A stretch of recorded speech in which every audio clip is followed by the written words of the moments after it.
Fresh attacks on the Zimbabwean leader panguva ino they are mounting. Tirikuona kuti mutungamiri wenyika yeZimbabwe vanhu kusagutsikana kwavari kuita neleadership yake, especially panguva ine pari kuona kwanzi pakuraiza zvigananda.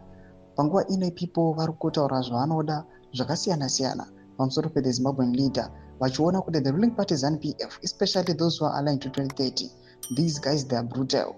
Panguva ine vachionekwa kunzi they are flashing mamillions nemamillions emari nedzimotokari, but vachinyatsokumeka sure kuti vasiya mhuri nechizvarwa cheZimbabwe chichitambura. Ndobva subscribe like on the bell icon. Tipinda panapa paenda chimama anodanyira chiti iti Mnangagwa is not a Zimbabwean.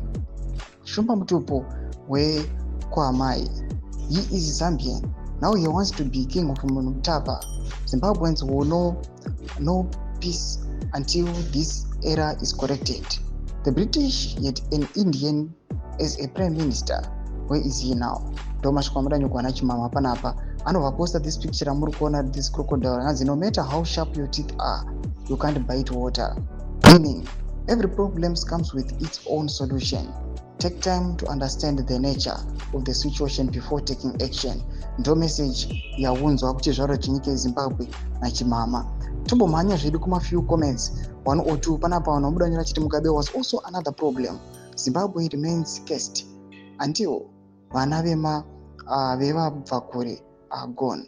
Mwanupendo achiti it's our responsibility to remove them. God knows how. Ndo mashoko anomudanyorwa panguva ino pamusoro peZANU-PF neregime. Panguva ino uchionekwa these guys they are brutal.